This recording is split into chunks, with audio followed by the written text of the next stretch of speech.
اقرأ أخيا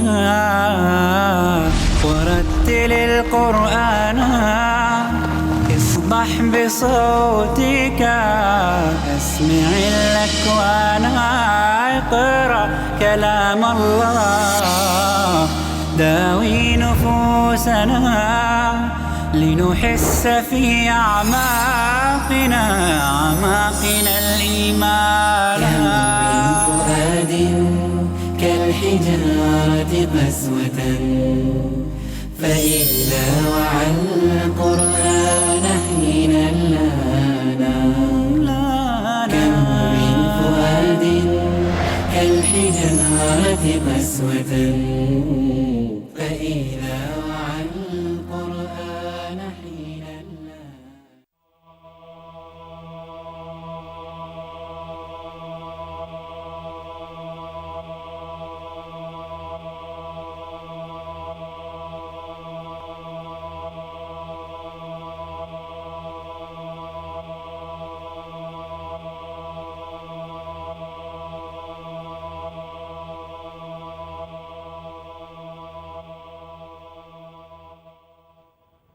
Assalamu alaikum wa rahmatullahi wa barakatuh. We welcome all of you to this 8th-day evening session of the 10-day International Islamic Conference and Exhibition. We begin today's session with the Qiraat by Sheikh Salah Abdul Rahman Al Bukhatir from UAE.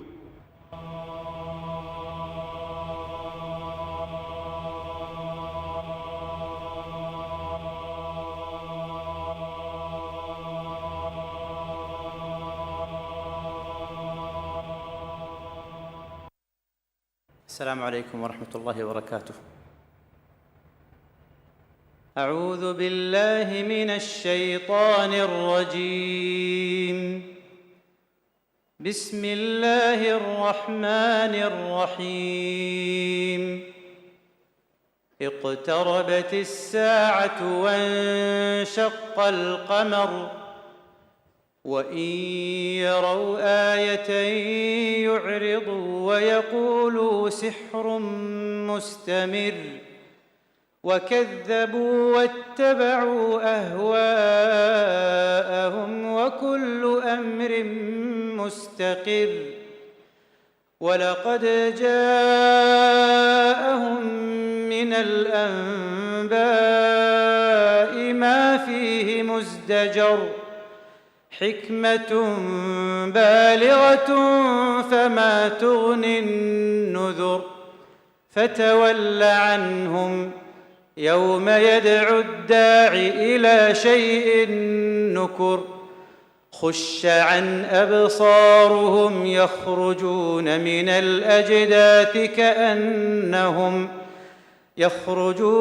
الأجداث كأنهم جراد منتشر، مهطعين إلى الداع يقول الكافرون هذا يوم عسر.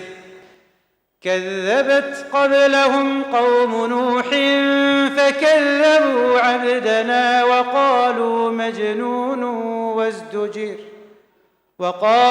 مجنون وازدجر.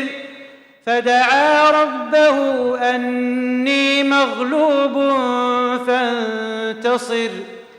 ففتحنا أبواب السماء بماء منهمر، وفجرنا الأرض عيونا فالتقى الماء على أمر قد قدر.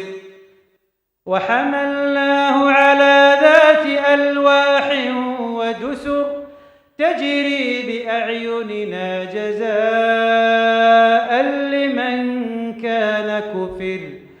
ولقد تركناها آية فهل من مدكر.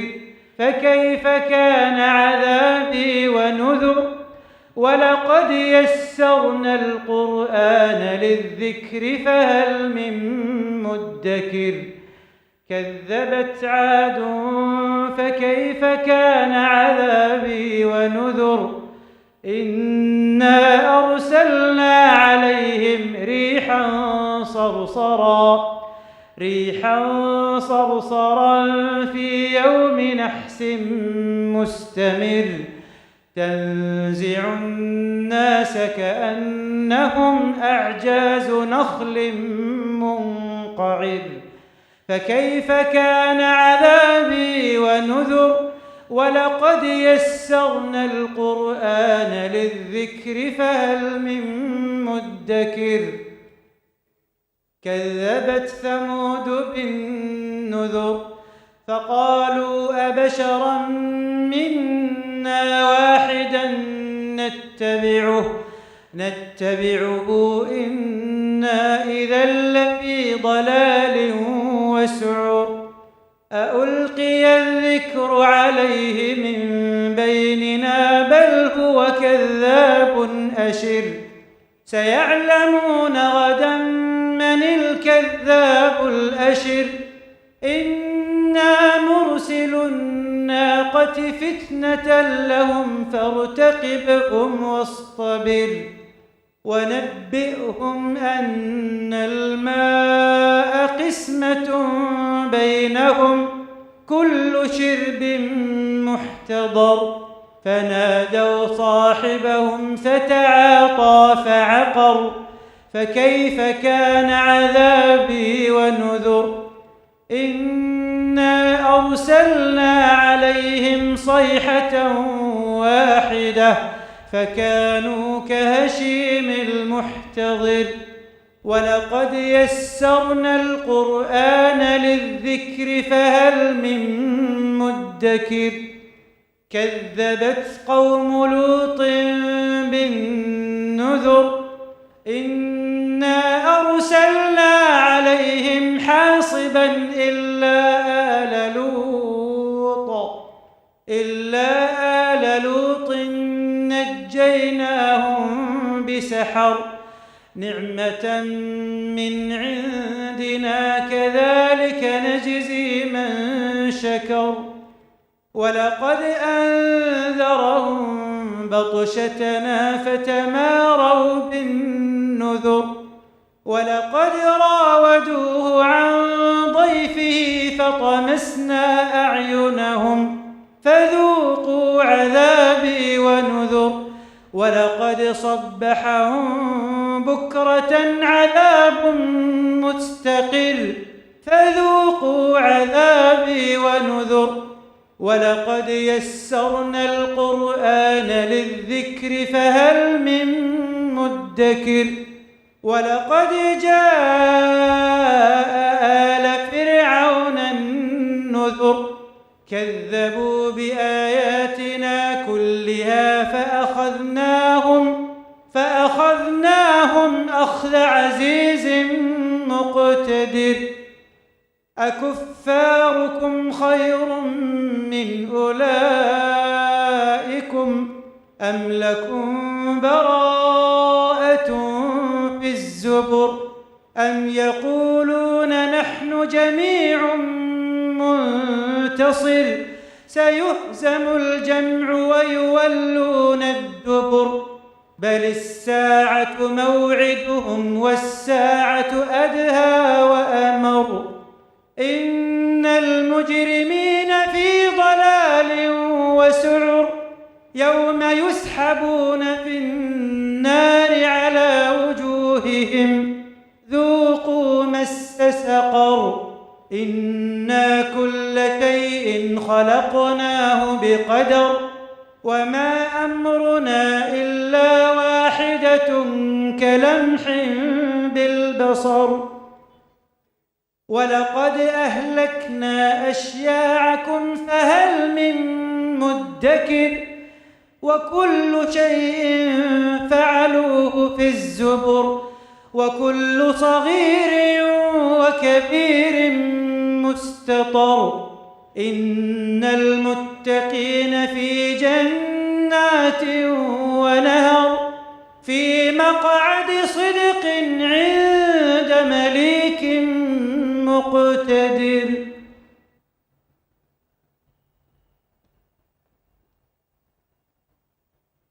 Jazakallah, Sheikh Bukhatir. Now we have the translation of the Qiraat being presented by Brother Jamal Richards from London, United Kingdom. Brother Jamal.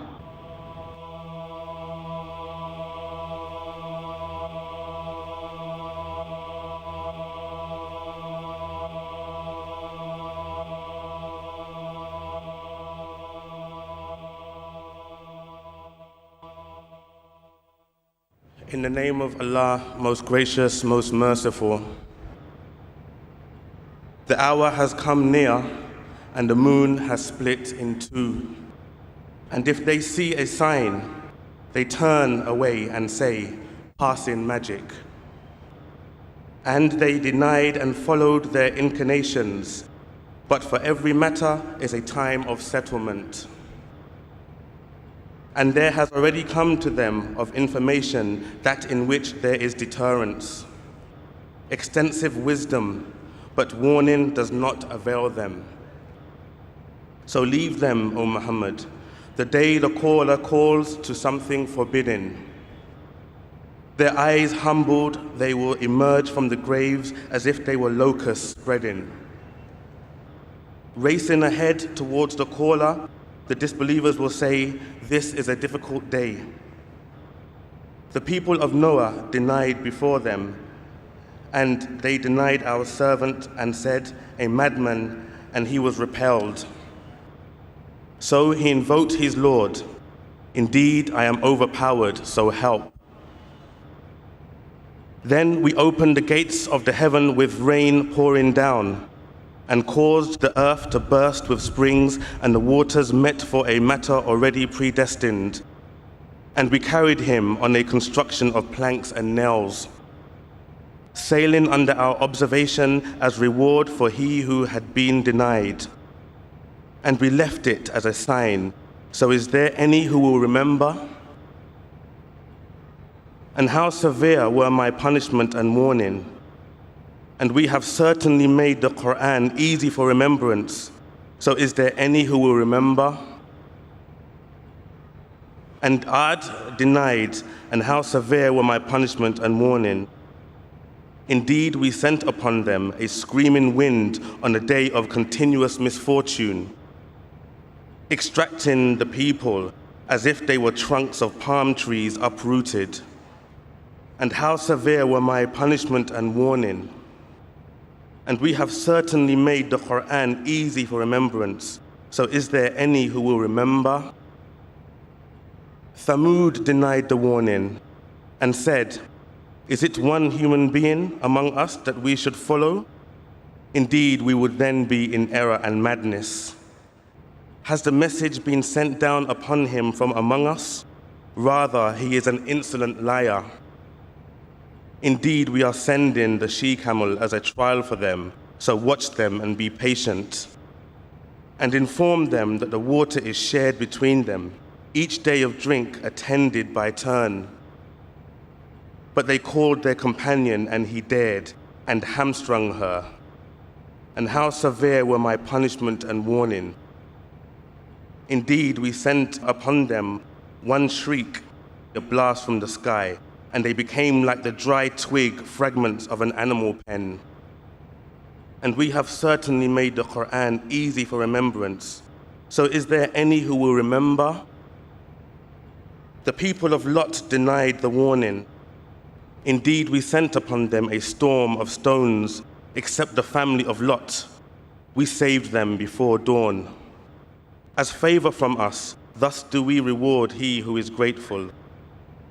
And he had already warned them of our assault, but they disputed the warning. And they demanded from him his guests, but we obliterated their eyes, saying, taste my punishment and warning. And there came upon them by morning an abiding punishment. So taste my punishment and warning. And we have certainly made the Quran easy for remembrance. So is there any who will remember? And there certainly came to the people of Pharaoh warning.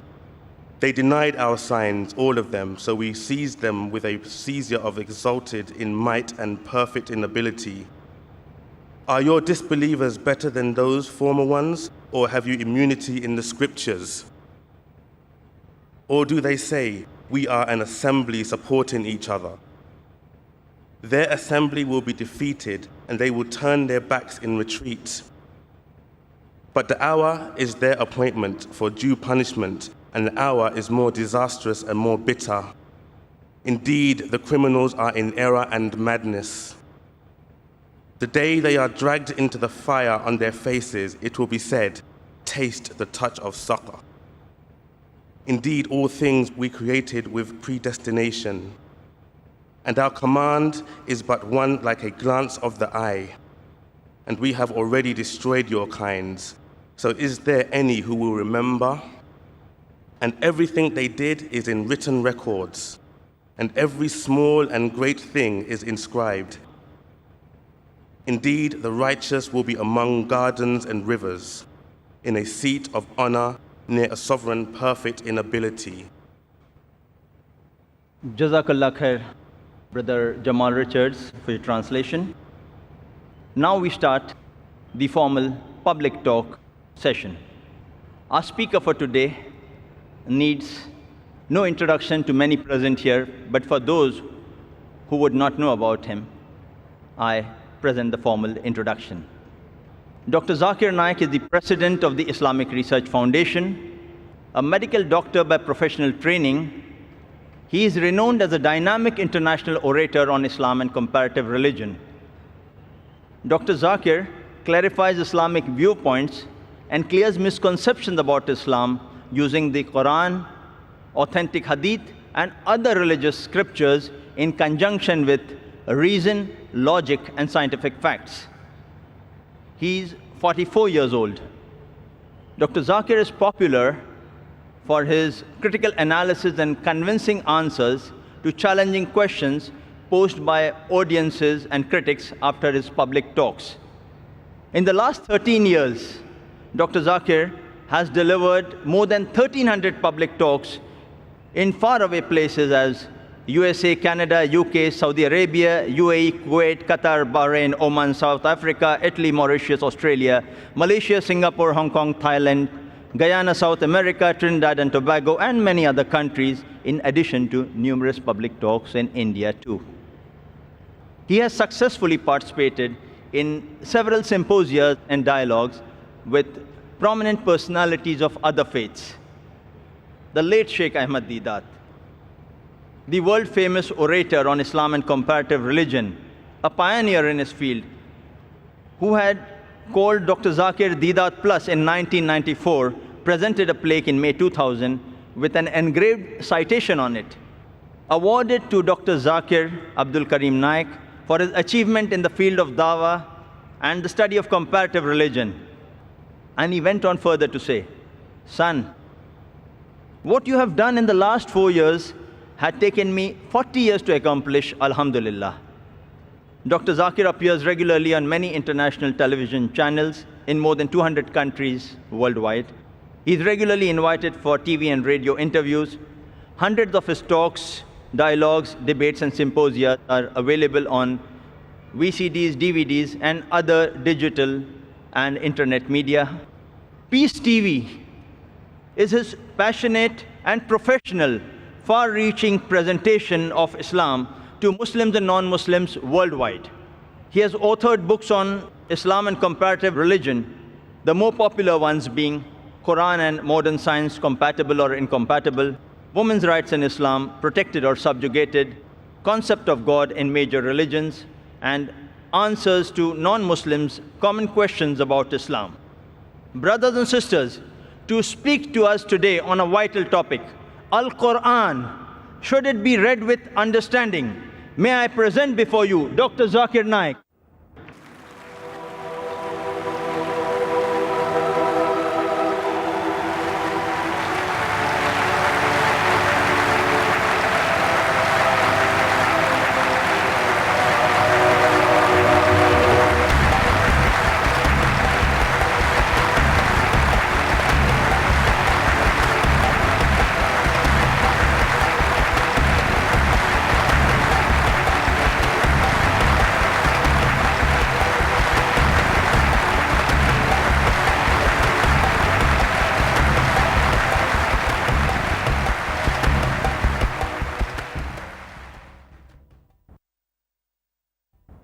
Alhamdulillah.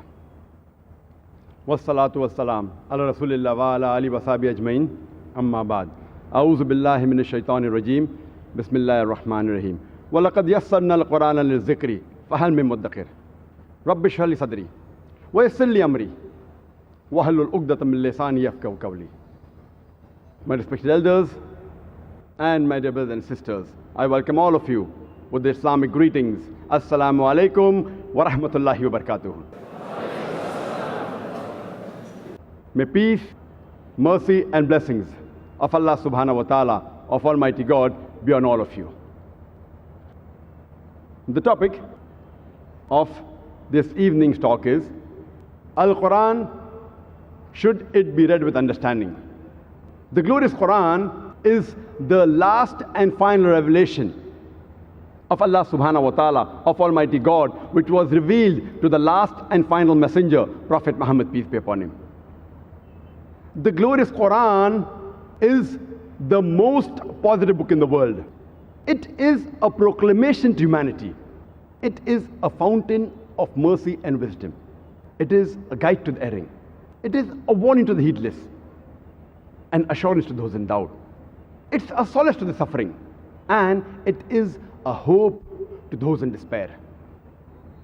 How is it possible to derive all these benefits of the Quran without reading the Quran, without understanding the Quran, without pondering over the meaning of the Quran, and without implementing the Quran in your life?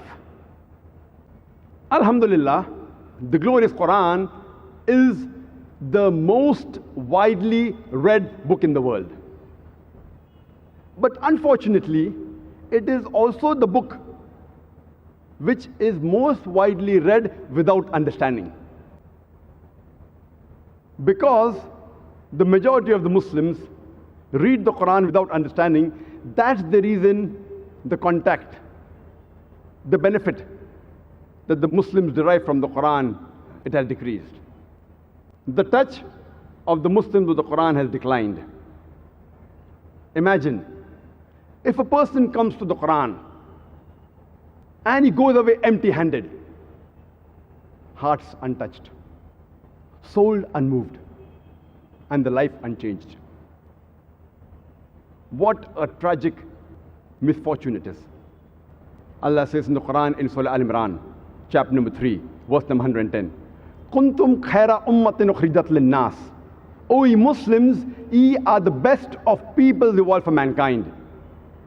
Ta'muruna bil ma'rufi wa tanhauna 'anil munkar wa tu'minuna billah. Because we enjoin what is good and we forbid what is wrong and we believe in Allah. Allah is calling us, the Muslims, the khaira ummah, the best of people evolved for humankind. And the reason he's giving us is because we enjoin what is good and we forbid what is wrong and we believe in Allah. If we Muslims read the Quran without understanding, how can we enjoin what is good and forbid what is wrong? And if we do not enjoin what is good and if we do not forbid what is wrong, we aren't fit to be called as Muslims. We aren't fit to be called as khaira ummah.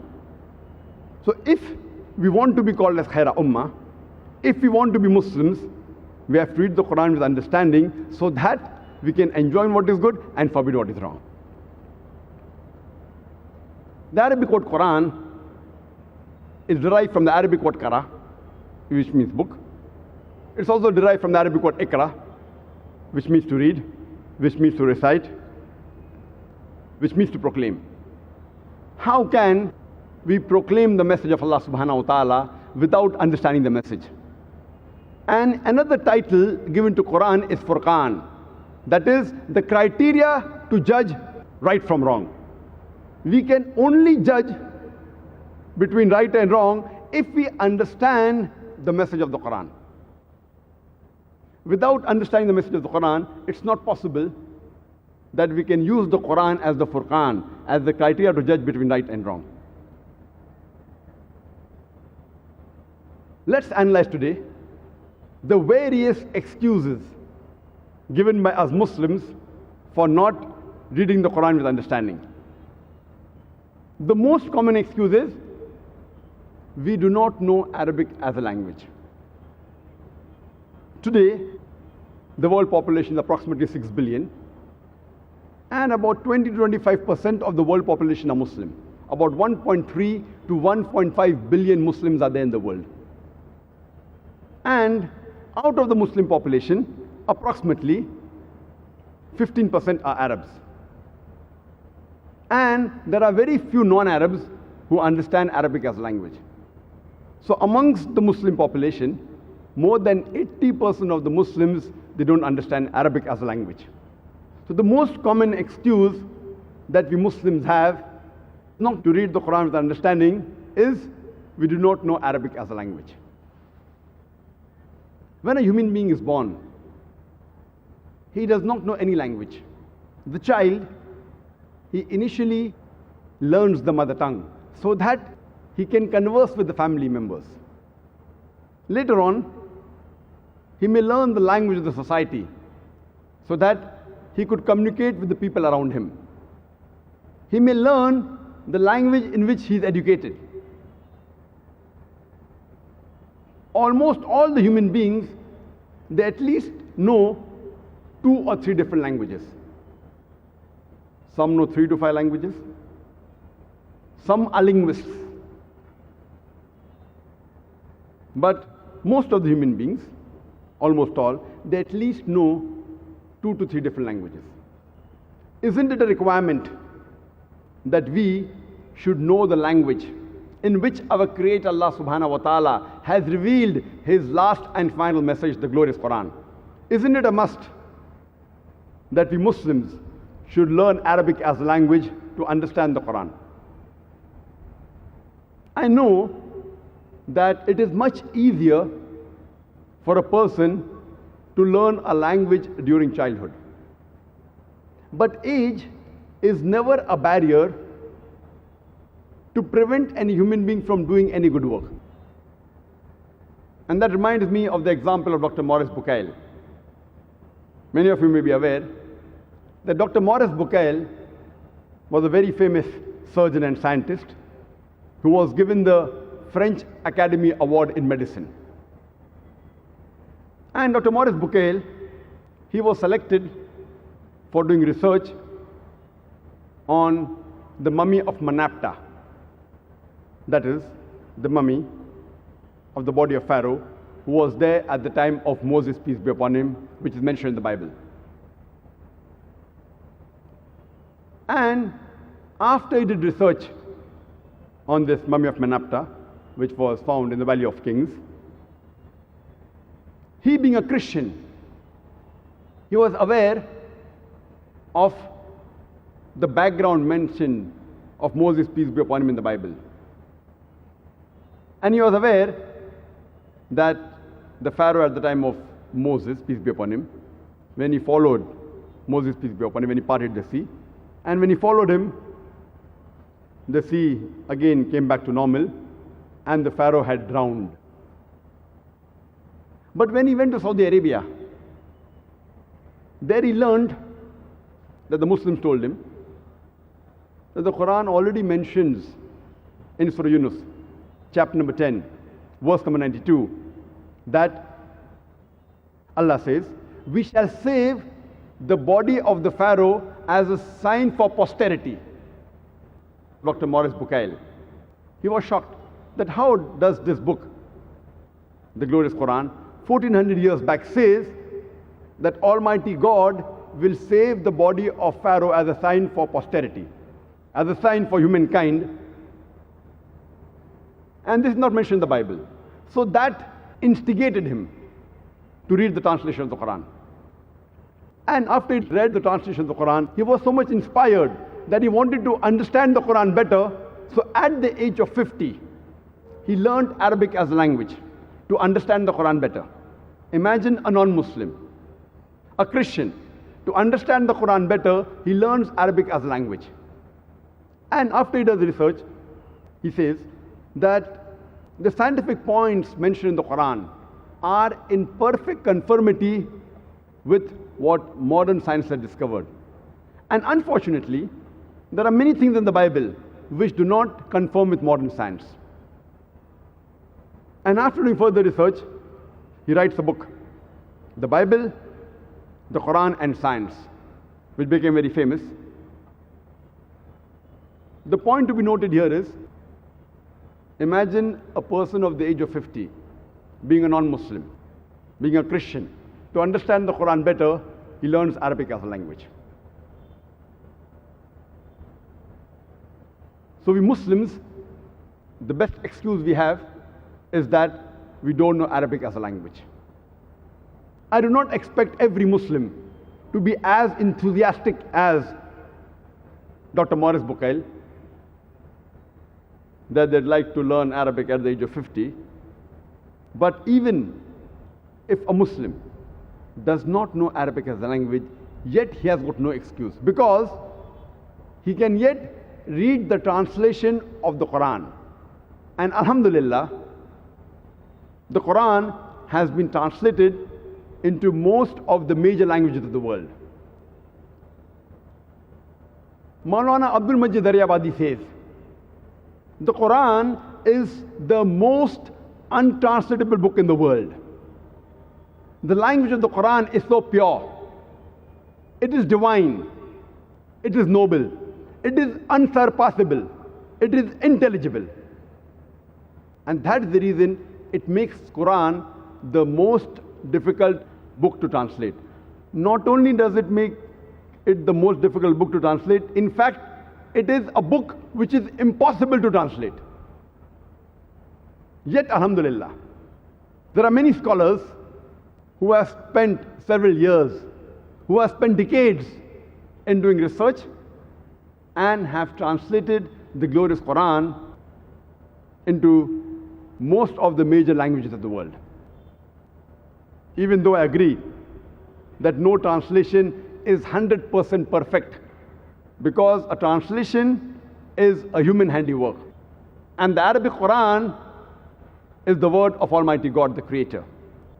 But in spite of that, these translations, at least they let us understand the basic message of the Quran, the basic message of our Creator, Allah subhanahu wa ta'ala.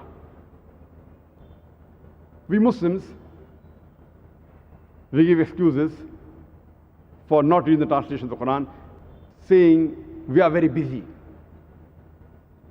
We are very busy in our studies, we are busy in our profession, we are busy in our business.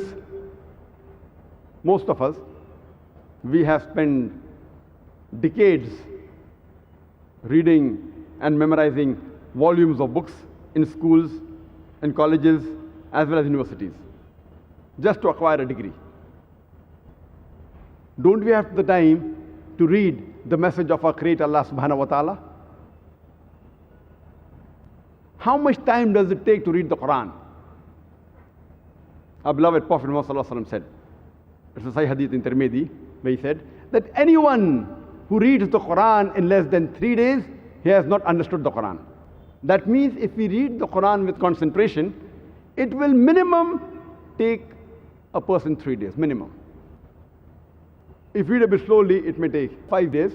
If you read one juz, one part a day, it will take you 1 month to read the Quran.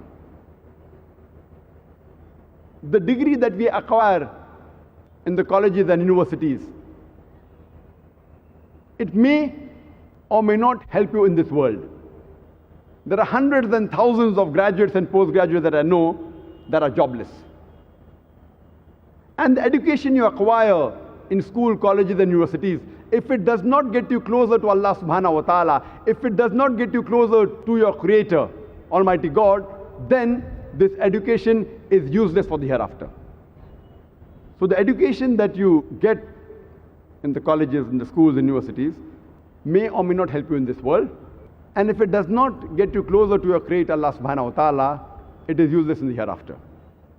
But as far as the Quran is concerned, Allah says in the Quran, in Surah Baqarah, chapter number 2, verse number 1 and 2, Alif Lam Mim, ذَلِكَ الْكِتَابُ لَا رَيْبَ فِيهِ هُدًى لِلْمُتَّقِينَ. Alif Lam Mim, this is a book of guidance without doubt for those who have taqwa, for those who fear Allah subhanahu wa ta'ala. That means Allah is giving the promise that this book is a book of guidance. And it will surely benefit you in this world as well as the hereafter.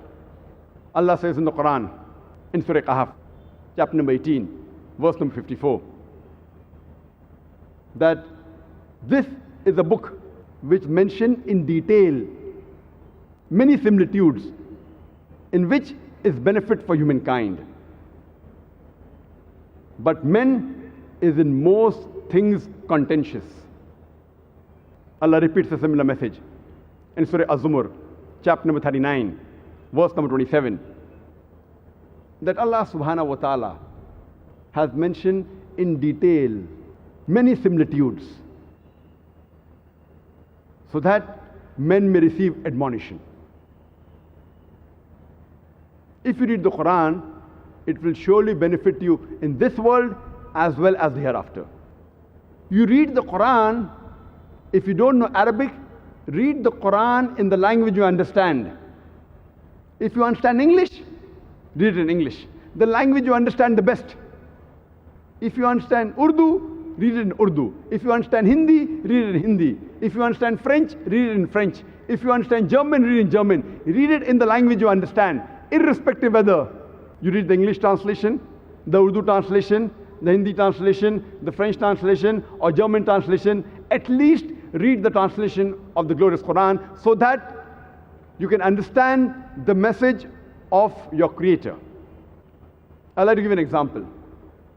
Suppose a very close friend of yours, who's a German, he comes from Germany and he spends a couple of weeks with you in Bombay.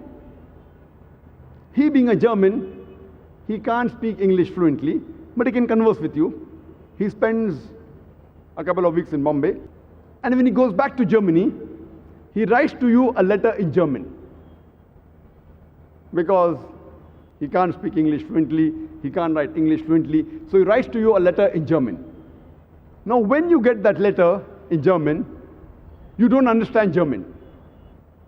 What will you do? But natural, because he's a close friend, you will have that letter translated. You'll want to know, what did your good friend tell you from Germany? You will have that letter translated. Don't you want to know what is the message, the last and final message given by our Creator Allah subhanahu wa ta'ala? You don't have to go and translate the Quran. The Quran, alhamdulillah, has already been translated in the major languages of the world. Many Muslims, they think that the Quran was only revealed for the Muslims. And the Quran is not meant for the non-Muslims. Allah says in the Quran, in Surah Ibrahim, chapter number 14, verse number 1, Alif Lam Ra. This is a book which Allah has revealed so that thou may guidest the humankind from the depths of darkness to light. Allah is telling that this book, the Quran, was revealed to Prophet Muhammad, peace be upon him, so that he could guide the humankind from the depths of darkness to light. Allah says in the Quran, in Surah Ibrahim, chapter number 14, verse number 52, that here is a message for mankind. Let them take warning therefrom. Let them know there is one God. Let the men of understanding take heed. Quran says in Surah Baqarah, chapter number 2, verse number 185, Ramadan is the month in which the Quran was revealed as a guide for humankind, as a criteria to judge right from wrong.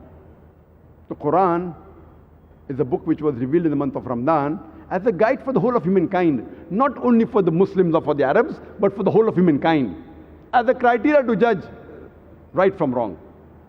Allah says in Surah Az-Zumar, chapter number 39, verse number 41, we have revealed the message to thee, Prophet Muhammad, peace be upon him, so that thou may instruct the humankind. The Quran does not say that the Quran was revealed to Prophet Muhammad so that he may instruct only the Muslims or the Arabs, so that he may instruct the whole of humankind. Yet, there are many Muslims who do not want to share the Quran with the non-Muslims, thinking, what will these non-Muslims understand the Quran? These non-Muslims, these mushriks, these kafir, what will they understand the Quran? Thinking that they are very superior. Do you know, this Quran was revealed 1400 years ago. At a time, it was revealed in Arabia at a time which was known as Yawm al-Jahiliyyah, the days of ignorance. At that time, before the Quran was revealed, the Arabs were known as the most ignorant people of the world. And imagine this Quran has changed the lives of these Arabs and made them the torchbearers of the world. So when the Quran could change those people 1400 years ago, why can't the Quran change the non-Muslims of this time? These are not the days of ignorance. History tells us that was known as Yawm al-Jahiliyyah, the days of ignorance. Allah says in the Quran, in Surah Anbiya, chapter number 21, verse number 107, وَمَا أَرْسَلْنَاكَ إِلَّا رَحْمَةً لِلْعَالَمِينَ, that we have sent thee not but as a mercy to the whole of humankind, as a mercy to all the creatures, as a mercy to all the worlds. Prophet Muhammad, peace be upon him, was not sent only for the Muslims or the Arabs. The last and final messenger was sent for the whole of humankind. The Quran says in chapter number 34, وَمَا أَرْسَلْنَاكَ إِلَّا كَافَّةً لِلنَّاسِ بَشِيرًا وَنَذِيرًا. We have sent thee not but as a universal messenger, giving glad tidings and warning them against sin. But most of the human beings yet do not know. So Prophet Muhammad, peace be upon him, was not sent only for the Muslims or the Arabs, he was sent for the whole of humankind. We Muslims, we unfortunately want to sit on the Quran like a cobra. Neither do we read it, neither do we want the others to read it. And many of the Muslims, they quote the Quran, saying that Quran cannot be given to the non-Muslim because Allah says in the Quran, and they quote Surah Waqia, chapter number 56, verse number 77 to 80, where it says that this is the Quran which is kept in a tablet well preserved, who none shall touch except those who are pure. It is from the Lord of the worlds. And many Muslims say that, see, the Quran says, none shall touch the Quran except those who are pure. And the non-Muslims, they are najis, they are napak, they are unclean. That is the reason these non-Muslims, they cannot touch the Quran. If we read the Nuzul Quran, why were these verses revealed? We come to know that the mushriks and the kuffars of Makkah, they laid allegation that this Quran, Nauz Billah, are the words of the Satan, the words of Shaitan. Allah reveals this, that none can touch. The Arabic word used is Kitab Maknoon. That means a book well preserved. Kitab Maknoon.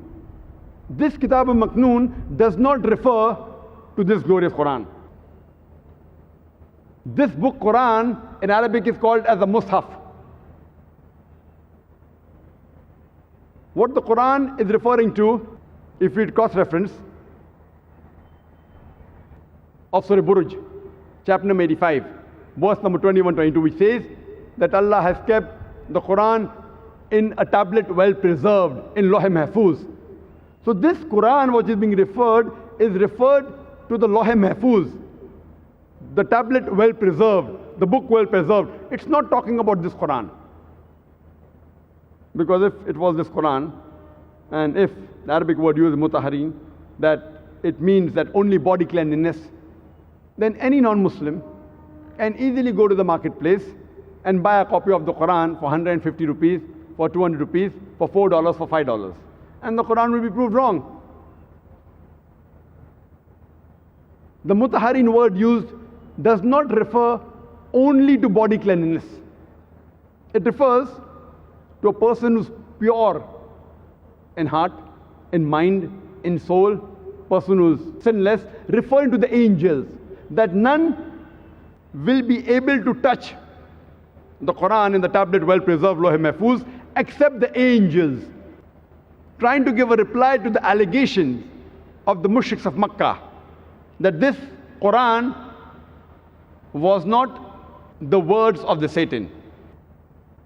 So this verse of the Quran does not indicate that a person should be pure in body. If he is, it's good, it is mustahab, alhamdulillah, but it's not a must. And furthermore, even if it was a requirement, imagine, even if it was a requirement, if a person's shirk can be removed from his life, even if you consider this as a small mistake to touch the Quran without wudu, yet removing the shirk, which is the biggest sin in Islam, to do a small mistake, to remove the biggest sin in Islam, it is yet a very good bargain. But the scholars of tafsir, they say this verse does not refer and does not indicate that a person should be in wudu to touch the Quran. But being in wudu is good. It is mustahab, alhamdulillah, but not a must. There are many people, many Muslims who tell me, okay, Brother Zakir, give the Quran to the non-Muslim, but only give the English translation. Don't give the Arabic text. Or give the Hindi translation, the Urdu translation. I've got no problem if someone only gives the translation of the Quran, but I personally prefer giving the Arabic text along with the translation. Why? Because the translation is the work of a human being. And no human being is perfect. As I mentioned earlier, that no translation is perfect. And if there is a mistake in the translation, it will not be attributed to Allah subhanahu wa ta'ala. Because if we check it up with the Arabic text besides the translation, we can easily verify that if there's a mistake in the translation, it is the work of the human being and not of Allah subhanahu wa ta'ala. So I personally prefer giving along with the translation the Arabic text, so that if there is a mistake, Allah subhanahu wa ta'ala, He will not be responsible. It is the responsibility of the translator. And furthermore, if Allah holds me responsible, I will be in good company. I'll be in the company of the beloved Prophet Muhammad sallallahu alaihi wasallam. Why? Because if you read the seerah of the Prophet Muhammad sallallahu alaihi wasallam, he dictated letters to non-Muslim kings in which he dictated verses of the Quran. He told the Sahabas, he dictated letters to non-Muslim kings in which he dictated verses of the Quran. He sent letters to Negus of Abyssinia, to Emperor Heraclius, Emperor of Persia, King of Yemen, King of Egypt. Many of these kings, alhamdulillah, they accepted Islam. But some of them, they even tore the letter. Some of them even trampled it beneath their feet. Imagine, the verses of the Quran dictated by the Prophet. They were torn by these kings, and some of them even trampled it beneath their feet. And one such letter is available in the Koptaki Museum in Turkey, in which the Prophet had dictated the verse of the Quran of Surah Al-Imran, chapter number 3, verse number 64, which says, Kul, ya ahlal kitab, say, O people of the book, ta'alaw ila kalimatin sawa'in baynana baynakum, come to common terms as between us and you. Which is the first term? Allah na'budu illallah, that we worship none but Allah. Wala nushrika bihi shay'an, that we associate no partners with Him. Wala yattakhidha ba'duna ba'dan arbaban min dunillah, that we erect not among ourselves lords and patrons other than Allah. Fa in tawallu, if then they turn back, faqulu shahadu, say bear witness, bi anna muslimun, that we are Muslims bowing our will to Allah subhanahu wa ta'ala. This verse of the Quran was dictated to the non-Muslim kings by the beloved Prophet Muhammad sallallahu alaihi wasallam. It's yet available in the museum, the Koptaki Museum in Turkey. And I want to ask you the question. Today, there are about 14 million Arabs who are Coptic Christians, who are Christians since generations. I'm asking the question, which translation of the Quran will you give to these 14 million Coptic Arab Christians? Do you want to translate the Arabic Quran into Arabic again? You'll have to give the original text. to these Christian Arabs who understand Arabic as a language, Arabic is a mother tongue, which translation will you give? Will you give the Urdu translation? Will you give the English translation? You have to give the original kalam of Allah subhanahu wa ta'ala in Arabic. That is the reason I personally prefer, along with the translation, give the original Arabic text. And the Quran was revealed for the whole of humankind, and the last and final messenger, Prophet Muhammad, peace be upon him, was sent as a messenger to the whole of humankind. There are many Muslims who say that the Quran is meant to be read with understanding only by the alims, only by the scholars. A layman Muslim should not try to understand the Quran. The Quran is meant to be read with understanding only by the alims, only by the scholars.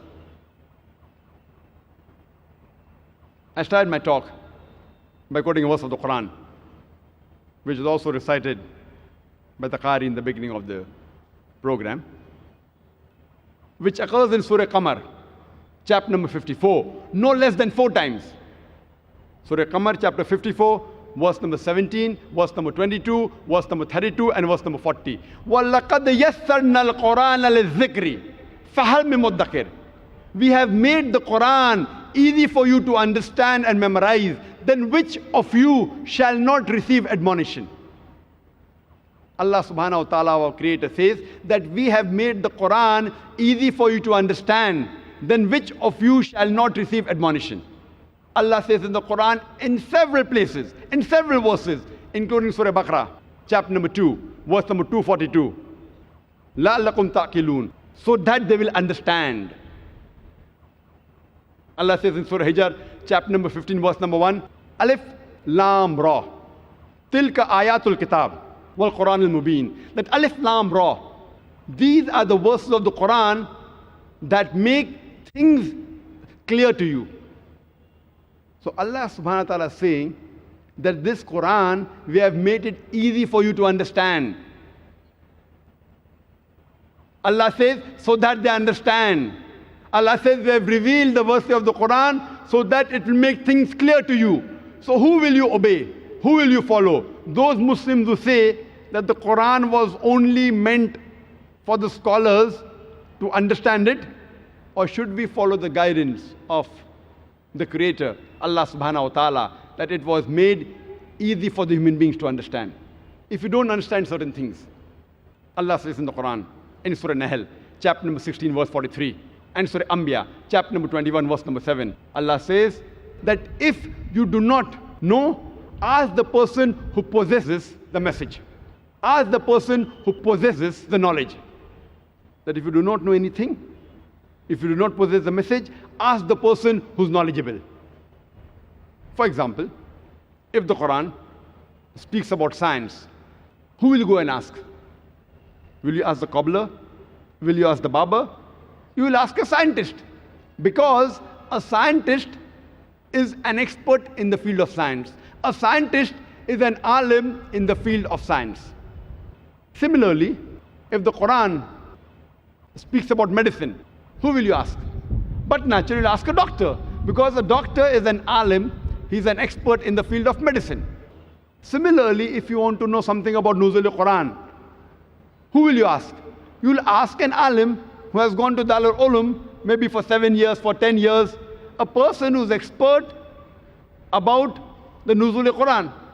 So depending upon what field you want to know, you have to ask an expert in that field. So the Quran says that while reading the Quran, if you have certain problems, you can surely very well ask a person who's an expert in that field. And that reminds me of the example of Prophet Zakit. There were a group of Arabs who followed the advice given in the Quran in Surah Nahl, chapter 16, verse 43, and Surah Anbiya, chapter number 21, verse number 7, which says, فَاسْأَلُوا أَهْلَ الذِّكْرِ إِن كُنْتُمْ لَا تَعْلَمُونَ. If you don't know, ask the person who possesses the knowledge. So these group of Arabs, they collected all the material in the Quran and the Hadith which speaks about embryology, and they presented it to Professor Dr. Keith Moore, who at that time, in the early 80s, 1980s, he was one of the persons who was the authority in the field of embryology. And he was the head of the Department of Anatomy in the University of Toronto. So they presented the translation of the various verses of the Quran to Professor Keith Moore, and they asked him that what are your comments? So after going through the translation of the various verses of the Quran and the Hadith, he said that most of the information given in the Quran is in perfect conformity with modern embryology. But there are a few verses which I cannot say that they are correct. Neither can I say they are wrong because I myself do not know about it. And two such verses were the first two verses of the Quran to be revealed from Surah Iqra, Surah Alaq, chapter number 96, verse number 1 and 2, which says, Iqra bismi rabbika allazi khalaq, khalaqal insana min alaq. Read, recite, and proclaim in the name of thy Lord who created the human beings from something which clings, a leech-like substance. The Arabic word alaq means something which clings. It even means a congealed clot of blood. It also means a leech-like substance. So Professor Keith Moore said, I do not know whether the embryo in the initial stages looks like a leech or not. So he went in his laboratory, and under a very powerful microscope, he observed the early stages of the embryo and compared it with a photograph of a leech. And he was astonished at the striking resemblance. And later on, when about 80 questions were asked to him, he said, at that time, in the early 1980s, that if you would have asked these questions to me 30 years ago, I would not be able to answer more than 50% because embryology is a new branch of medicine which has developed. And he is the author of a very famous book, The Developing Human. And whatever additional material he acquired from the Quran and Hadith, he incorporated it in his third edition, The Developing Human Being, and he got an award for the best medical book written by a single author in that year. And when I was in a medical college in the 1980s, in the first year of medicine, in the subject of embryology, if we wanted to score high marks, we used to refer to The Developing Human, the book written by Professor Dr. Keith Moore. If we wanted just passing marks, we used to refer to the book written by Dr. Inderbir Singh. Just pass. If you want to score high marks, then we used to read the book Developing Human by Professor Keith Moore. And this book, later on, was translated into several languages of the world. And Professor Keith Moore said, I have got no objection in agreeing that this Quran, it has to be the word of the Creator Almighty God. And Prophet Muhammad, peace be upon him, he has to be the messenger of this God Almighty. Whenever we purchase an equipment, along with the equipment, we get an instruction manual.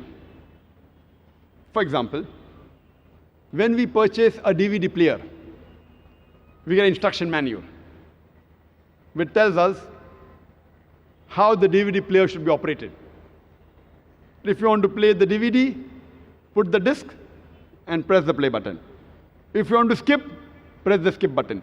If you want to stop, press the stop button. Don't drop it from a height, it will get damaged. Don't immerse it in water, it will get spoiled. All these details are given in the instruction manual. Whenever you buy an equipment, it has an instruction manual. And more complicated the machine, the more requirement of the instruction manual. If you allow me to call the human beings a machine, I would say it is the most complicated machine on the face of this earth. Don't you think it requires an instruction manual? The instruction manual for the human beings, it is the glorious Quran. The glorious Quran is the last and final instruction manual for the human being. how a human being should lead his or her life is given in the Quran.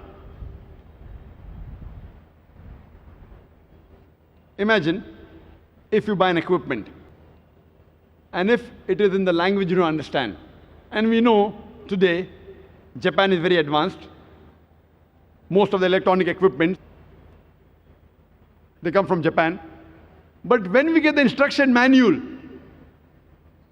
we get it in the language we understand. There may be a Japanese instruction manual, but along with it is the English translation. If you buy in India, you also get the Hindi translation. So when you want to understand the equipment, whether it's a DVD player,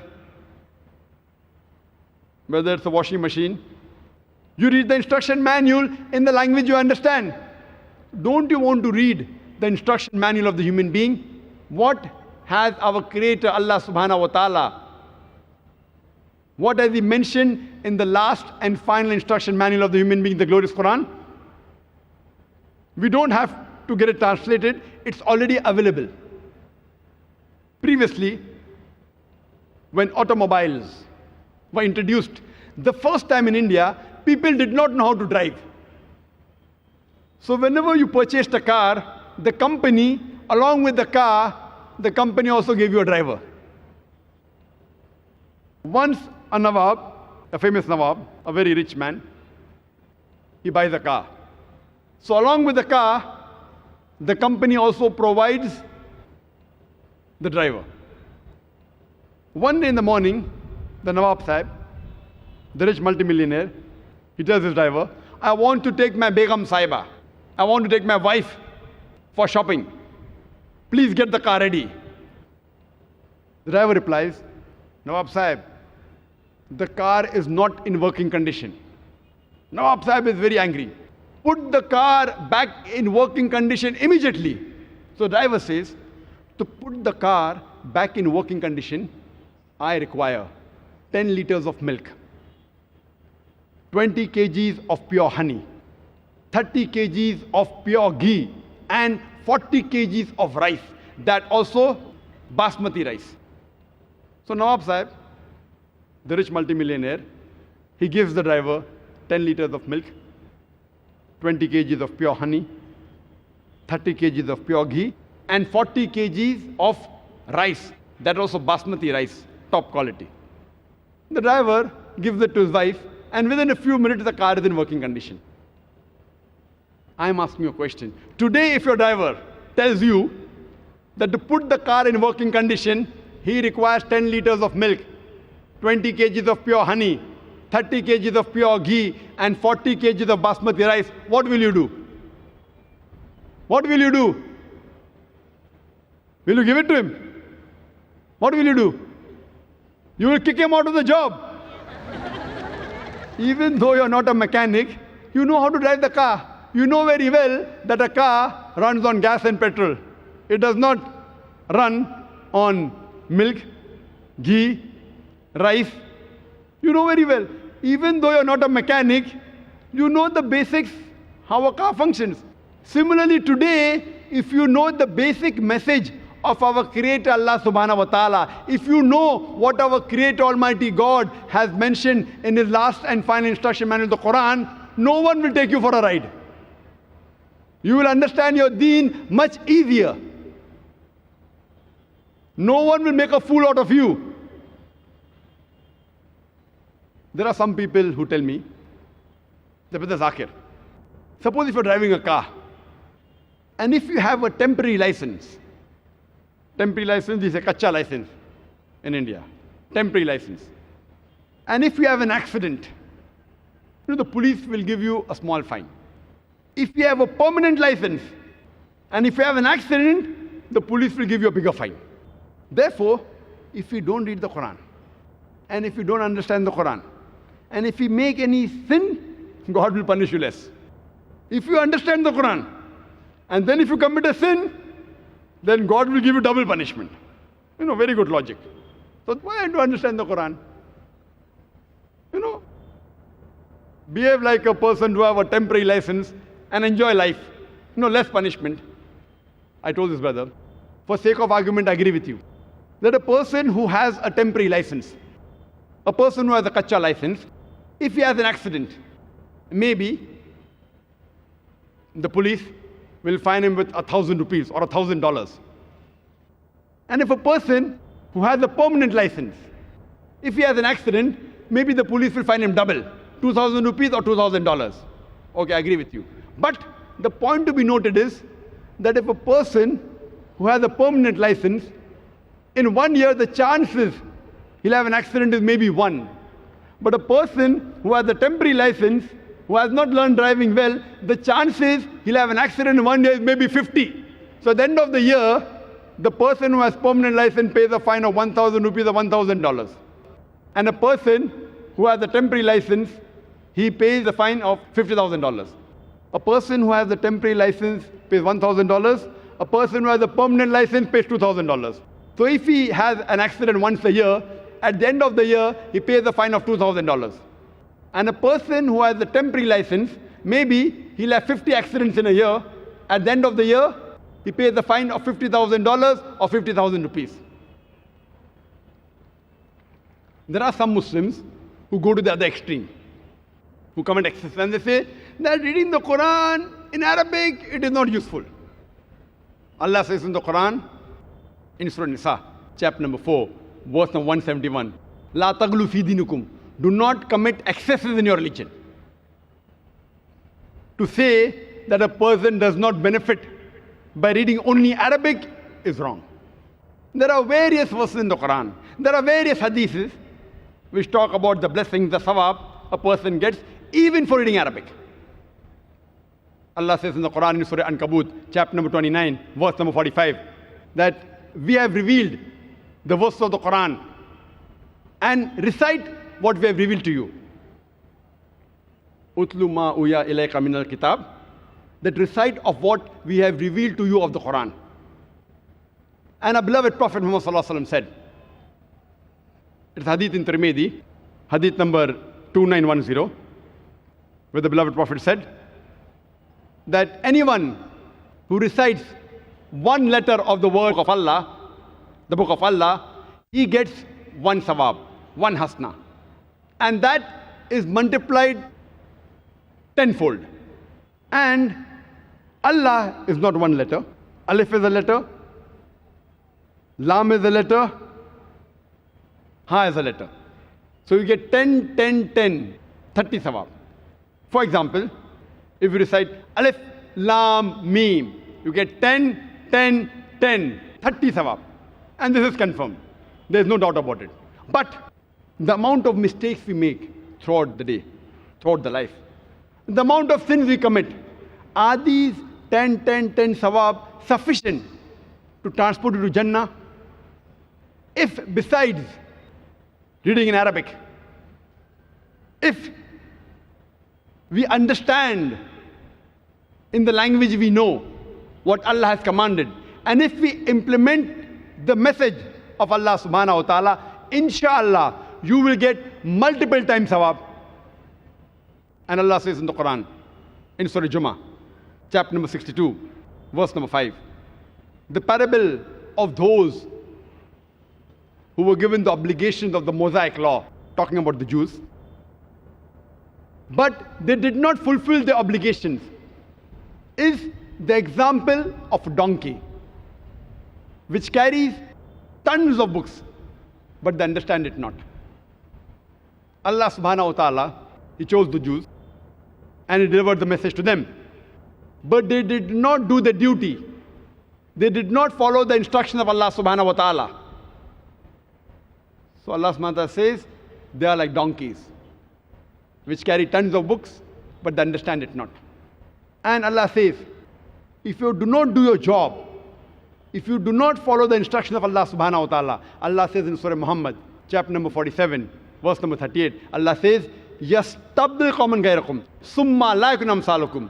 And if you do not do your job, Allah will substitute in your place another people, ثُمَّ لَا يَكُنْ أَمْثَالُكُمْ, and they will not be like you. We Muslims, we very often do Khatmi Quran, especially in Ramzan. We finish the Quran once, twice, 5 times, 10 times, alhamdulillah. But most of us Muslims, even though we don't understand Arabic, we only recite the Arabic Quran. Twice, thrice. I tell them, instead of reciting only in Arabic the Quran twice, and if you don't understand Arabic, recite in Arabic once, and the second time, read the translation in the language you understand the best. If you know English, read the English translation of the Quran. If you know Urdu, read the Urdu translation of the Quran. If you know Hindi, read the Hindi translation of the Quran. If you know German, read the German translation of the Quran. If you know French, read the French translation of the Quran. Read the translation of the Quran in the language you understand the best. It will get you more benefit, so that you can implement on the guidance of Allah subhanahu wa ta'ala. Our beloved Prophet Muhammad sallallahu alaihi wasallam said, it's a hadith mentioned in Ibn Majah, chapter number 16, hadith number 219, narrated by Abu Dhar, may Allah be pleased with him. He said that the Prophet said that, "Oh Abu Dhar, may Allah be pleased with him, it is better that you learn one verse of the Quran rather than pray 100 rakats of salah." The Prophet said, if one verse of the book of Allah, if you learn, if you understand, it is far superior than reading 100 rakat salah. And every rakat salah minimum that you have to recite is Surah Fatiha. Minimum 7 verses. So in 100 rakat, minimum verses you will recite is 700 verses of the Quran. So according to this hadith, if you learn and understand one verse of the Quran and implement it, it is far superior than reciting 700 verses of the Quran. When we ask the Muslims that why was the Quran revealed, many of us say it was revealed for Quran Khani. You know, when we have opening ceremony of an office shop, so we recite the Quran. When we buy a new house, housewarming ceremony, we recite the Quran. When someone dies, then we recite the Quran. I do not know of any verse in the Quran, no Sahih hadith in which the Prophet or any of the Sahabas, they recited the Quran for the opening ceremony of the house or the shop or when someone died. And they get a group of people and they recite the Quran fast. You know, maybe 30 people, each one reciting one juz. So I tell them that if you really want to do Quran Khani, instead of that, do Quran Fahmi. Do it on this occasion, no problem. Do it once a month. Do it once a week. Do it daily. When you call 30 people, instead of reciting in Arabic one juz, along with Arabic, even read the translation of that juz which you have recited. Instead of 30 people, call 60 people. Read half juz in Arabic, half juz the translation which you understand the best. Have Quran Fahmi, understand the Quran, understand the message. Inshallah, inshallah, it will get you multiple times more sawab. I would like to give an example. That there was a person, there's an Indian, who goes to France to get a bachelor's degree. But when he goes to France, the language of instruction was French. And this Indian, he did not know French. So he used to attend the classes religiously, regularly. Whenever he used to attend, he used to get a P. P is for present. Full year he attends the class. But the instructions are in French, he doesn't understand it. After 1 year, he appears for the examination. The question paper is in French. But yet he gets a P. P is not for past, P is for present. But just by being present, do you think he will pass in the examination? He does not understand a word. Maybe because he knows English, like how many of us, we know Urdu script, so we can recite the Quran. So he can read some of the French without understanding, because the script of English and French is the same. Do you think he'll pass in the examination? He gets a P. The P is for present, it is not for past. That's the reason it's very important that we read the Quran with understanding. Muslims, we give respect to the Quran, alhamdulillah. But many of us, they go beyond the limit. They give so much respect that they forget for what purpose the Quran was revealed. We keep the Quran on the topmost shelf. Alhamdulillah. They keep it so much on top that it's difficult to reach. And the Quran catches dust. The Quran is a book of guidance. It's a guidebook. Suppose if you are studying, the guidebook is normally at a shelf which is reachable. It's kept at a shelf which you can reach the easiest. You won't keep it on top, very difficult, you have to take a stool to get it down. So Quran is a book which should be referred every day. It should be handy. And many of us Muslims, we tie the Quran in a pure silk cloth. And then we tie a knot on it. Suppose if you want to read the Quran, you start thinking, okay, 5 minutes to open the Quran. 5 minutes again to tie the Quran, 10 minutes. The thought of you opening the Quran and again tying it will be a deterrent. And if you have 10 minutes, 10 minutes abhi kholne mein aur bandhne mein jayenge. If you have 10 minutes time, to open the Quran, close 10 minutes, so better not read the Quran. See, we have to respect the Quran, but the main respect is in the heart. I'm not against keeping the Quran on top, don't get me wrong. But see to it that it is accessible. It's easily available for guidance. Many of us Muslims, before touching the Quran, we scrutinize 1,000 things as though it's an RDX bomb. Quran, wearing shoes, can I touch the Quran? Can I read the Quran while standing? Can I read it in the office? All these things, they prevent you from reading the Quran. We scrutinize the Quran as though it's an RDX bomb going to explode. The Quran is a book of guidance. That's the reason many of us Indians object to, the Arabs, mashallah, the way they treat the Quran, they give respect. But as though it's a guide, it's available. We Muslims keep it on topmost shelf. In India, it's catching dust. And rarely will we find people, when they have 5 minutes, 10 minutes, they refer to the Quran. Because there is, we have to have that frame of mind, and then we have to see 10 things. We can't be in shoes, we can't stand, and we have to have a hat over your head, etc., etc. See, many things are good, but don't make life so difficult that the main purpose of the Quran is for guidance is defeated. And very often, if you go to the Gulf countries, many of the Arabs, when they come for Salah a few minutes before, you find them taking the Quran and reading. In India, rarely will you find that. And suppose someone is reading in the first row, and someone takes the Quran and reads in the second row, there will be a person who will object. How can you read the Quran in the second row? The back is facing the Quran. Haram. Khalas.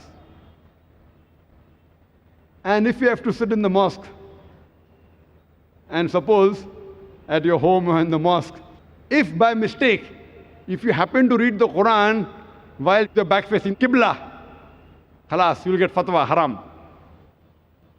You can't read the Quran with your back facing the Qibla, back facing the Kaaba. I've been to Haram several times in Makkah. Several times, they have this Talimul Quran, they have the Hifz classes, and the students sit in rows. Many of the backs face the Quran of the other student who's carrying a Quran in the hand. And many a time the teacher is facing the Kaaba and the students' backs are facing the Kaaba. So where do they get this from? Which verse of the Quran, which hadith, I don't know. So we have to love the Quran, we have to respect, but we have to know that the main reason the Quran was revealed was for hidayah, was for guidance. Once there was an Indian Imam, very good Qari. He went to Saudi Arabia. And because he was famous, it was Maghrib time. So they told the Qari, they told the Imam, Imam, you lead the Salah. So the Indian Imam, he goes and he leads the Salah for Maghrib. He recites and he finishes the Salah. And when he finishes the Salah, one Saudi smiles at him. So then he asks that, what's the problem? Was there any problem in my qiraat? So the Saudi told him, no, your qiraat was wonderful. I was only wondering that when you recited Surah Yusuf, You put Yusuf alayhi salam in the well, but before you complete the salah, why didn't you get him out of the well? This anecdote would be understood only by those people who read the Quran with understanding. Those who don't read the Quran with understanding will not be able to understand this anecdote. The Saudi was telling him, if you read Surah Yusuf, it speaks about the story of Yusuf Islam, that how he was betrayed by his brothers, and his brothers put him in the well, and later a caravan comes, and Yusuf Islam is got out of the well. So the Saudi tells him that you recited very well, but in your salah you put Yusuf Islam in the well, but at least before ending the salah you should have brought him out of the well. That means we start the surah from anywhere, and we end it anywhere without realizing, have we completed the meaning or not? We Muslims, we have several excuses for not reading the Quran with understanding. And we always give excuses for not reading. We have the time to read books, volumes, memorize them, but the glorious Quran, which is the last and final revelation of Allah subhanahu wa ta'ala, unfortunately, we don't take out time to read the message of our Creator Allah subhanahu wa ta'ala. Allah says in the Quran, in Surah Muhammad, chapter number 47, verse number 24, Allah says, أَفَلَا يَتَدَبَّرُونَ الْقُرْآنَ. Do they not ponder over the Quran? Or are their hearts locked up? Allah is saying that don't you ponder over the verses of the Quran, or are your hearts locked up? Allah says in Surah Baqarah, chapter number 2, verse number 159, that Allah subhanahu wa ta'ala, when He makes the signs clear, after it has been revealed to you, and made the guidance clear, and if you conceal them, Allah's curse is on you. Allah says, those who conceal the signs after it's made clear to you, and the guidance after it is given to you, Allah's curse is on such people. Allah says in Surah Furqan, chapter number 25, verse number 30, Muhammad sallallahu alaihi wasallam, he says that these are my people who took the Quran for foolish nonsense. Imagine the beloved Prophet Muhammad sallallahu alaihi wasallam saying that these are my people who took the Quran for foolish nonsense. But naturally the context of the verse is talking about munafiq. But unfortunately today, we have Muslims who yet take the Quran for foolish nonsense. Na'uzubillah. The Quran was revealed as a guidance for the whole of humanity. And when we read the Quran, there are two types of reading. One is called as Tazakkur Quran, and the other is Tadabbur Quran. Tazakkur Quran is reading the Quran and understanding the meaning superficially, which can be very well done by reading the translation of the Quran as well as the Arabic. The other is Tadabbur Quran, is pondering over the meaning of the Quran, thinking over the meaning of the Quran. This, if you read the translation, it can be done to a certain level, but if you know Arabic as a language, it is the best. Tadabbur Quran can be done much better by knowing Arabic as a language. A person can say that he has done Tazakkur Quran, he has read the Quran, but no one can say that he has finished doing Tadabbur Quran. He has finished pondering over all the verses of the Quran, because the Quran is beautiful. It is unlike any other book that you read once, it's finished. If it's a very good book, you read twice, thrice, that's it. Quran, even if you read 1,000 times, the 1,001st time you read, you get more guidance. Every verse of the Quran, it has different angles to look at. The words of the Quran are fantastic. That's the reason no human being can say that I have finished pondering over the verses of the Quran. You can do Tazakkur Quran, but Tadabbur Quran, the more you read, the more you ponder, the more you understand, inshallah, the more will you implement. Every Muslim home should have a copy of the Quran. And if they don't understand Arabic, they should have the translation of the Quran in the language they understand the best.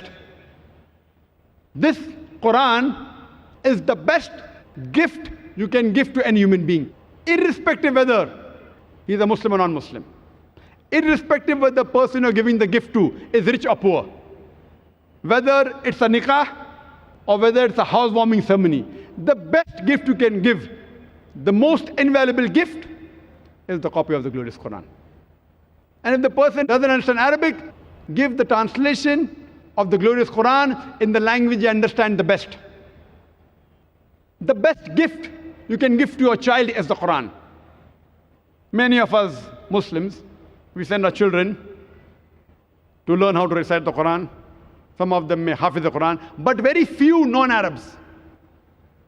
They make the children and they educate the children in the language of Arabic so that they can understand the Quran directly. Very few. The best gift you can give to the child is gift of the Quran.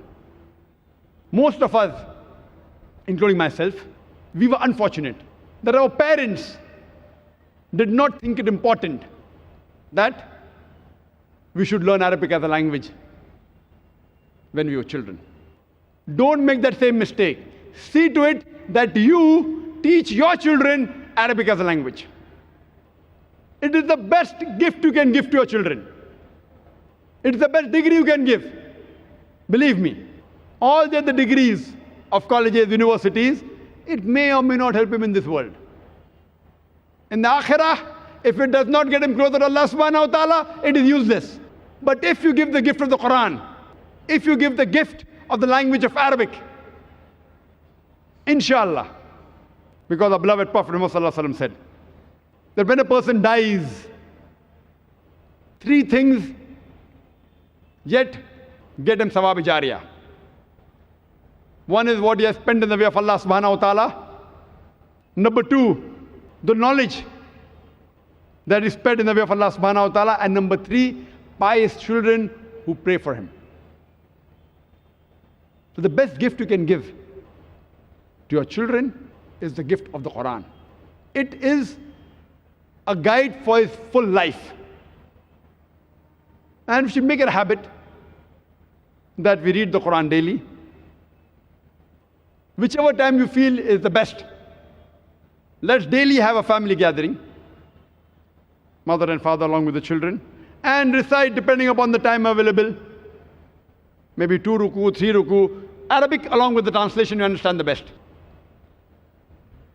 If every day you read the Quran with understanding, it will change your life. And also tell all the Muslim businessmen that make it compulsory for your employees to read the Quran daily. In Islamic Research Foundation, mashallah, we have more than 400 employees in all the organizations, alhamdulillah. It's compulsory. Every day when they come, the first thing when they swipe their card or they put the thumbprint, you know, the new machines, thumbprint, and the attendance chip takes the attendance. Okay, this is so-and-so. He came to the office at 10 o'clock. The first thing he has to do is read at least for 15 minutes. At least 1 ruku, 2 ruku of the Quran along with the translation in the language you understand the best.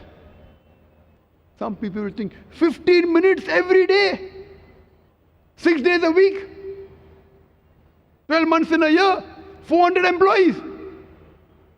Calculate. Lakhs of rupees gone down the drain every month. Believe me, it will benefit you. When your employees, when they read the Quran, along with the translation, they will work better for you. They will learn honesty. They will come on the straight path.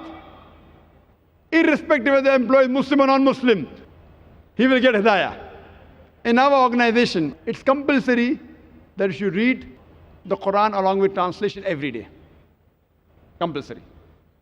I request that all the businessmen here who have got businesses and employees, see to it that you implement it in your business space also. Inshallah, it will benefit you. And there are various different ways. You can read the Quran from first page to last page. See to it you complete it. At times you may want to read it via the index. You want to read what does the Quran speak about women, what does the Quran speak about heaven, what does the Quran speak about angels, topic-wise. Or you open the Quran and read whatever comes, the various. But see to it that you daily read the Quran, and even regularly reading from cover to cover is very important. And since the talk is in English, there are, mashallah, more than 50 different English translations of the Quran, more than 50. And in our organization, we have more than 50 different languages in which the Quran has been translated. Much more than that, in our organization, we have more than 50 different languages. In the English translation, the one that I recommend best is by Abdullah Yusuf Ali. Amongst all the translations that I've read, I feel this is the most comprehensive. And he took approximately 40 years to write the translation. And though his English is a bit archaic, you may say biblical, thee, thou, but it's more closer to Arabic. In normal English, when we say you, it's the same. In Arabic, you know, for you, for female is different, for male is different, singular is different, dual is different, plural is different, 6 types. Anta, anti, you know all. In English, one you, whether it's a male, single, or female single. Male dual or female dual. Male multiple or female multiple. All 6 is same, you, shortcut. So this archaic English is more closer, but it may be difficult for the modern people to understand. But there are other people who have made it easy. But Abdullah Yusuf Ali, overall, I feel the commentary that he has given and the footnotes and the index topic-wise, I recommend for a non-Muslim as well as for a Muslim, this is one of the good English translations available. The other one is the Sahih International, which has been translated a few years back by 3 American Reward sisters. And the English is more simple and it is more modern. The other translation is the Noble Quran by Taqiyuddin Hilali and by Dr. Mohsen Khan. But this, I would not recommend it to be given to non-Muslims. Muslims fine because there are too many brackets. In the footnotes, you have many hadith, you know, Bukhari, Muslim, which is good for the Muslims. But there are so many brackets that you fail to realize who is saying that, Allah or the person who's translated it. So you give footnotes, no problem, but if you give too many brackets, you fail to realize, is this message from the translator or from Allah subhanahu wa ta'ala? So that's the reason it is good for references, Bukhari, Muslim, Sahih Hadith. But for a non-Muslim, I personally don't advise you to give that. The other 4th translation, which is good, is by Maulana Abdul Majid Daryabadi. It's good for comparative religion. He gives references from the Bible, gives references from the Hindu scriptures. It's available in 4 volumes. The other one is Mohammed Pickthall. Mohammed Pickthall, you know, the Britisher. Even that translation is good, but it doesn't have any commentary. The other one good is by Muhammad Asad. Muhammad Asad, this translation is good. He quotes very often Zamakhshari. And he gives root words of Arabic. But you have to be careful, because Zamakhshari is a logical tafsir. But sometimes it deviates from the Sahih Hadith. You have to be careful. I normally prefer translations which are directly done from Arabic into that language. So English translation translated directly from Arabic to English are the best. There are other translations which are translated from Arabic to Urdu and then English, like Maulana Maududi, Dawatul Quran by Shams Pirzada. They are good, but the chance of error is more. Because someone translates from Arabic to Urdu, then from Urdu to English. And that's what happened with Maulana Maududi's translation. And the second edition, the second translation done by Zafar Ishaq Ansari is far better. So this was just a few translations which I named. There are other by T.B. Irwin. T.B. Irwin, the translation more of American English. And there are several other translations. Before I end my talk, I'd like to give the message which Allah says in the Quran, in Surah Hashr, chapter number 59, verse number 21. Allah says that had this Quran be revealed on the mountain, it would have surely fallen down in utter ruin. That means if the Quran would have been revealed on a mountain, and if the mountain had feelings, the mountain would have crumbled down and would have come down to pieces. But to us Muslims, it makes no difference. Why? Because we don't understand it. Allah says that if the mountain, a mountain is a sign of power, of something which is hard like a rock. If the Quran would have been revealed on a mountain, the mountain would have fallen down to utter ruin. But it makes no difference to us. We Muslims, we have to read the Quran with understanding. And we Muslims, if we back into the history, we Muslims, we were on top of the world. Today, we Muslims on the receiving end. Why? The reason previously we were on top of the world was because we were close to Quran and Sahih Hadith. And today, we are on the receiving end is because we have gone far away from our religious scriptures, far away from Quran and Sunnah. If we get back close to the Quran and Sunnah, inshallah, we Muslims would again become the torchbearers of the world. I would like to end my speech with the hadith of the Prophet Muhammad sallallahu alaihi wasallam. It's mentioned in Sahih Bukhari, hadith number 5027. Of Bukhari in the old edition, volume number 6, hadith number 545, where Hazrat Usman, may Allah be pleased with him, said that our beloved Prophet Muhammad sallallahu alaihi wasallam said, "Khayrakum min ta'allam al-Qur'ana mu'allaman." That best amongst you are those who learn the Quran and teach it to the others. Wa akhiru da'wana alhamdulillahi rabbil alameen.